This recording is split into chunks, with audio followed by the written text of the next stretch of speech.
est destiné à un service sur Terre, à une tâche, qu'est-ce qui fait qu'à un moment donné de sa vie, cet être a la conviction de ce qu'il a à faire et que ça va engager toute sa vie? C'est un des points centraux de l'enseignement de Gita, ça. Tout homme est venu sur Terre pour accomplir une tâche, et c'est en accomplissant cette tâche qu'il accomplira son existence. Tant que nous n'accomplissons pas notre tâche, nous avons à moitié vécu. Nous avons complètement vécu que si nous accomplissons notre tâche. Et je crois qu'il y a deux temps dans la quête spirituelle.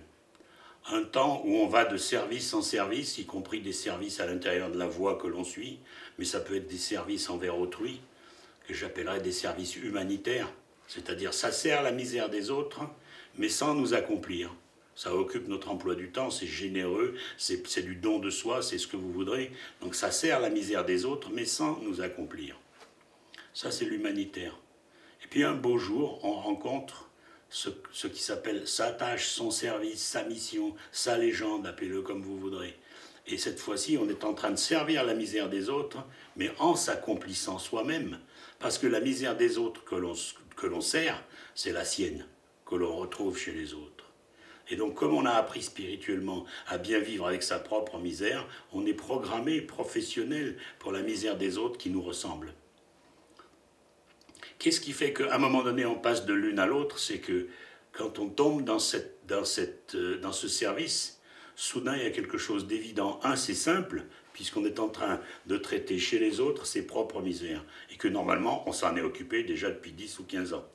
Donc ça coule de source que c'est normal qu'on le fasse, alors que pour les autres, c'est un effort humanitaire.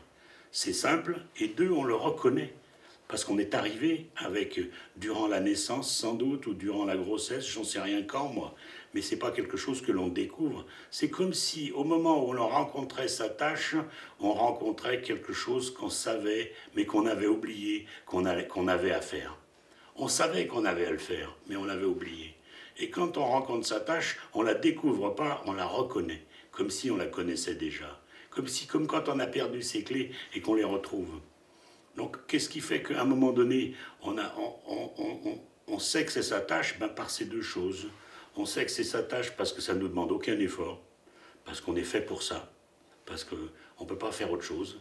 Et on sait que c'est sa tâche parce qu'on la reconnaît et qu'on sait que c'est pour ça qu'on est venu sur Terre, c'est pour ça, et c'est comme ça qu'on accomplira sa vie. Et on n'a aucun doute.